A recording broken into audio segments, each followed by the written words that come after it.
اس کی چتا پر کئی ٹین گھی کے ڈالے گئے تھے لیکن چتا آگ نہیں پکڑ رہی تھی۔ وہ کوئی عام ہندو نہیں تھا، انڈیا کا بہت بڑا نام تھا، اس لیے اس کی چتا کو آگ نہ لگنے والے واقعے کی خبر منٹوں میں پورے انڈیا میں پھیل گئی۔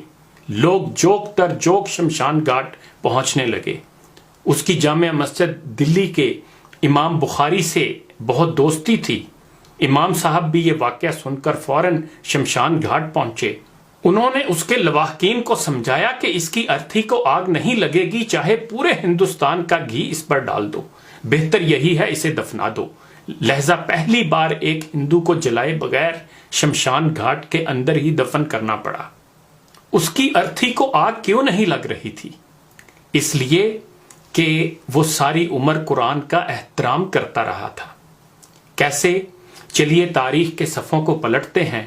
تقسیم ہند کے زمانے میں لاہور کے 2 اشاعتی ادارے بڑے مشہور تھے۔ پہلا درسی کتب کا کام کرتا تھا، اس کے مالک میسرز عطر چند اینڈ کپور تھے۔ دوسرا ادارہ اگرچہ غیر مسلموں کا تھا لیکن اس کے مالک پنڈت نول کشور قرآن پاک کی طباعت و اشاعت کیا کرتے تھے۔ نول کشور نے احترام قرآن کا جو معیار مقرر کیا تھا وہ کسی اور ادارے کو نصیب نہ ہو سکا۔ نول کشور جی نے پہلے تو پنجاب بھر سے اعلیٰ ساکھ والے حفاظ اکٹھے کیے اور ان کو زیادہ تنخواہوں پر ملازم رکھا۔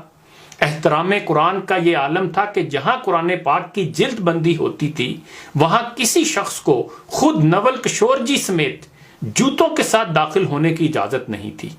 2 ایسے ملازم رکھے گئے تھے جن کا صرف اور صرف ایک ہی کام تھا کہ تمام دن ادارے کے مختلف کمروں کا چکر لگاتے رہتے تھے۔ کہیں کوئی کاغذ کا ایسا ٹکڑا جس پر قرآنی آیت لکھی ہوتی اس کو انتہائی عزت و احترام سے اٹھا کر بوریوں میں جمع کرتے رہتے، پھر ان بوریوں کو احترام کے ساتھ زمین میں دفن کر دیا جاتا۔ وقت گزرتا رہا، طباعت و اشاعت کا کام جاری رہا، پھر برِ صغیر کی تقسیم ہوئی، مسلمان ہندو اور سکھ نقل مکانی کرنے لگے۔ نول کشور جی بھی لاہور سے ترک سکونت کر کے نئی دہلی انڈیا چلے گئے۔ ان کے ادارے نے دلی میں بھی حسب سابق قرآن پاک کی طباعت و اشاعت کا کام شروع کر دیا۔ یہاں بھی قرآن پاک کے احترام کا وہی عالم تھا۔ ادارہ ترقی کا سفر طے کرنے لگا اور کامیابی کی بلندی پر پہنچ گیا۔ نول کشور جی بوڑھے ہوتے گئے اور اب گھر پر آرام کرنے لگے، جبکہ ان کے بچوں نے ادارے کا انتظام سنبھال لیا اور ادارے کی روایات کے مطابق قرآن حکیم کے ادب و احترام کا سلسلہ اسی طرح قائم رکھا۔ آخرکار نول کشور جی کا وقت آخر آ گیا اور وہ انتقال کر کے خالق حقیقی سے جا ملے۔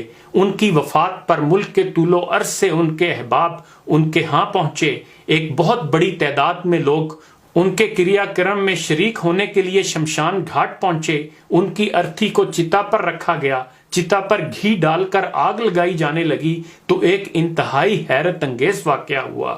نول کشور جی کی چتا آگ نہیں پکڑ رہی تھی۔ چتا پر اور گھی ڈالا گیا، پھر آگ لگانے کی کوشش کی گئی لیکن بسیار کوشش کے باوجود بے سود۔ یہ ایک ناممکن اور ناقابل یقین واقعہ تھا، پہلے کبھی ایسا نہیں ہوا تھا۔ لمحوں میں خبر پورے شہر میں پھیل گئی کہ نول کشور جی کی ارتھی کو آگ نہیں لگ رہی۔ مخلوق خدا یہ سن کر شمشان گھاٹ کی طرف امڑ پڑی۔ لوگ اپنی آنکھوں سے دیکھ رہے تھے اور حیران و پریشان تھے۔ یہ خبر جب جامع مسجد دلی کے امام بخاری تک پہنچی تو وہ بھی شمشان گھاٹ پہنچ گئے۔ نول کشور جی ان کے بہت قریبی دوست تھے اور وہ ان کے احترام قرآن کی عادت سے اچھی طرح واقف تھے۔ امام صاحب نے پنڈت جی کو مخاطب کرتے ہوئے کہا کہ آپ سب کی چتا جلانے کی کوشش کبھی کامیاب نہیں ہو پائے گی۔ اس شخص نے اللہ کی سچی کتاب کی عمر بھر جس طرح خدمت کی ہے، جیسے احترام کیا ہے، اس کی وجہ سے اس کی چتا کو آگ لگ ہی نہیں سکے گی، چاہے آپ پورے ہندوستان کا گھی چتا پر ڈال دیں۔ اس لیے بہتر ہے کہ ان کو عزت و احترام کے ساتھ دفنا دیجیے۔ چنانچہ امام صاحب کی بات پر عمل کرتے ہوئے نول کشور جی کو شمشان گھاٹ میں ہی دفنا دیا گیا۔